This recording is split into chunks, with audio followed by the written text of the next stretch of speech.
प्यारे साथियों, आपका स्वागत है आज की नई कहानी में। आज मैं फिर से हाजिर हूं एक दर्द भरी कहानी लेकर। एक गांव था जिसका नाम था भरतपुर। उस गांव के बाहर एक पुराने पीपल के पेड़ के नीचे रोज सुबह एक आदमी बैठता था जिसका नाम था शंभू। हाथ में सुई, धागा, हथौड़ी और सामने फटी पुरानी चप्पलों का ढेर। सब्सक्राइब करो। उम्र कोई 40 के आसपास, लेकिन चेहरे पर 60 साल की थकान। पीठ झुकी हुई, आंखों में हमेशा चिंता और होठों पर मजबूरी की मुस्कान। शंभू मोची था, गरीब था, लेकिन दिल का बहुत साफ। सब्सक्राइब करो। घर में उसकी पत्नी शीला थी, पतली सी, सांवली। दिन भर दूसरों के घर बर्तन मांजती और शाम को चूल्हा जलाकर बच्चों को सुलाती। बेटा चंदू 12 साल का था, पढ़ने में तेज, लेकिन हालात ने समय से पहले समझदार बना दिया था। बेटी गोरी 8 साल की थी, बड़ी बड़ी मासूम आंखें जो हर बात पर चमक उठती थीं।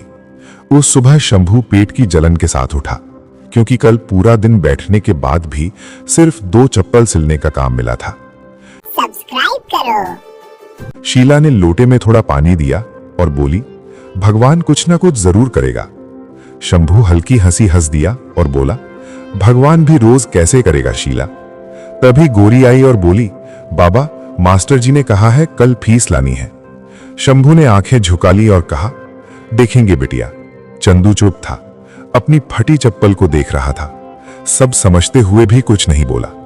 दोपहर तक तेज बारिश होने लगी। पीपल के नीचे पानी भर गया और शंभू औजार समेटकर घर की तरफ चला। रास्ते में शाहूकार हरिहर सेठ खड़ा चिल्ला रहा था कि उसकी चप्पल फट गई है और शाम को उसने शहर जाना है। शंभू ने डरते डरते कहा कि सेठ जी दे दीजिए, मैं अभी ठीक कर देता हूँ। सेठ ने चप्पल फेंकी और बोला कि पैसे बाद में दूंगा। शंभू जानता था कि बाद में का मतलब क्या है, फिर भी उसने चुपचाप सेठ जी की चप्पल सिल दी। सेठ चला गया, पैसा नहीं मिला।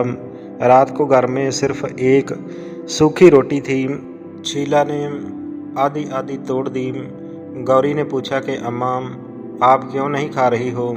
शीला बोली कि पेट मेरा भरा हुआ है। सब्सक्राइब करो। चंदू ने अपनी रोटी बहन की तरफ बढ़ा दी और बोला कि मुझे भूख नहीं है। शंभू बाहर पीपल के नीचे बैठ गया और पहली बार खुलकर रोया और आसमान की तरफ देखकर बोला कि हे भगवान, अगर दुख देना ही था तो मुझे देते, मेरे बच्चों को क्यों दे रहे हो। अगले दिन गांव में खबर फैली कि शहर से डीएम साहब आने वाले हैं। गाड़ी आई, डीएम साहब गाड़ी से उतरे। जब वो चलने लगे तो उनका जूता टूट गया। सब घबरा गए। शंभू ने हिम्मत करके कहा कि साहब, मैं एक मोची हूँ। तो डीएम साहब ने जूता दिया। शंभू ने ऐसे सिला जैसे कि अपने बच्चे का जूता सिला जाता है। डीएम साहब ने पूछा कि कितना दूँ, तो शंभू बोला कि जो आपकी मर्जी हो। तभी उसकी आवाज़ कांप गई और बोला कि साहब, बस मेरे बच्चे पढ़ने चाहिए, स्कूल ना छूटे। डीएम साहब कुछ देर तक चुप रहे और बोले कि कल को ऑफिस में आना।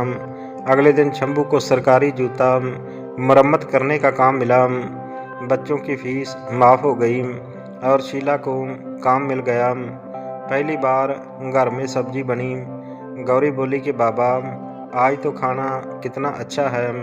शंभू की आंखों से आंसू गिर पड़े। सब्सक्राइब करो। कुछ महीनों के बाद शंभू बीमार पड़ गया। अस्पताल में बिस्तर पर उसने चंदू का हाथ पकड़कर कहा कि बेटा, अपनी पढ़ाई मत छोड़ना। गौरी रोते हुए बोली कि बाबा, आप जल्दी ही ठीक हो जाओगे ना। तो शंभू मुस्कुरा दिया और बोला कि तुम्हारे सपनों में मैं हमेशा जिंदा रहूँगा। उसी रात शंभू इस दुनिया से चला गया। शंभू के जाने के बाद घर में कुछ दिन अजीब सी खामोशी छाई रही।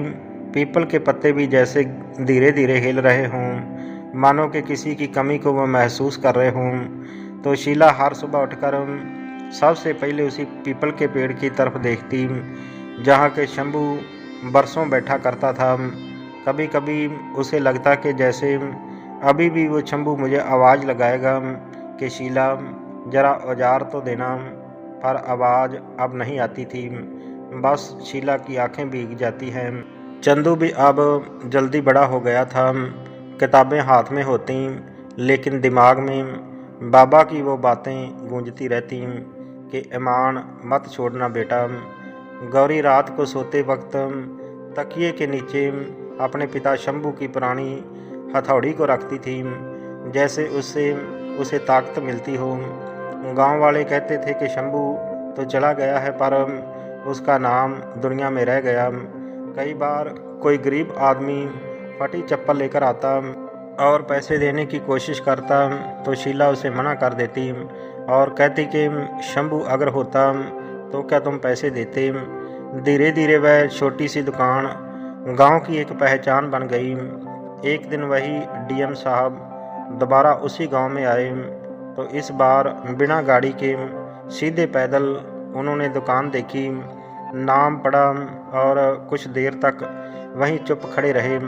फिर शीला से बोले कि आपका आदमी बहुत बड़ा इंसान था। शीला ने सिर झुका लिया, बोली कि साहब बड़ा नहीं था, बस मजबूर था। डीएम साहब की आंखें भर आईं। समय बीतता गया, चंदू ने पढ़ाई पूरी की और मास्टर बन गया। नौकरी मिली तो सबसे पहले उस पीपल के नीचे एक दिया जलाया।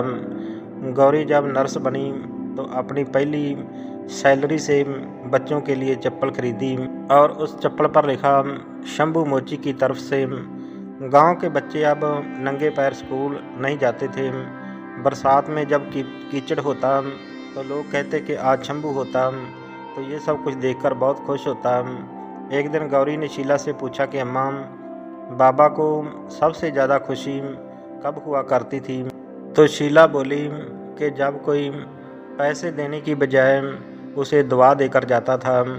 तो उसी रात गौरी ने सपने में देखा कि शंभू पीपल के नीचे बैठा मुस्कुरा रहा है, उसके हाथ में सुई धागा है और वो कह रहा है कि अब सब कुछ ठीक है बिटिया। सुबह गौरी उठी तो आंखें गीली थीं लेकिन दिल उसका हल्का था। आज भी जब गांव में कोई टूटे हुए जूते वाला दर्द से चिल्लाता तो शंभू की कहानी खुद ब खुद ही उसकी ज़ुबान पर आ जाती है, क्योंकि कुछ लोग इस दुनिया में मरकर भी जिंदा रहते हैं अपने कर्मों में, अपने असूलों में, उन आंसुओं में जो कि उन्हें याद करके बहते हैं। ये कहानी हमें सिखाती है कि असल गरीबी पैसों की कमी से नहीं बल्कि इंसानियत की कमी से होती है। मेहनत, ईमानदारी और त्याग कभी भी बेकार नहीं जाते हैं। जो इंसान दूसरों का दर्द समझता है उसका नाम मरने के बाद भी हमेशा इस दुनिया में जिंदा रहता है। अच्छे कर्म ही असली विरासत होते हैं। अगर ये कहानी आपके दिल को छू गई हो तो कृपया मेरे इस चैनल को सब्सक्राइब ज़रूर करें, वीडियो को लाइक करें और ऐसी और भावुक कहानियों के लिए हमारे साथ जुड़े रहें। धन्यवाद। सब्सक्राइब करो।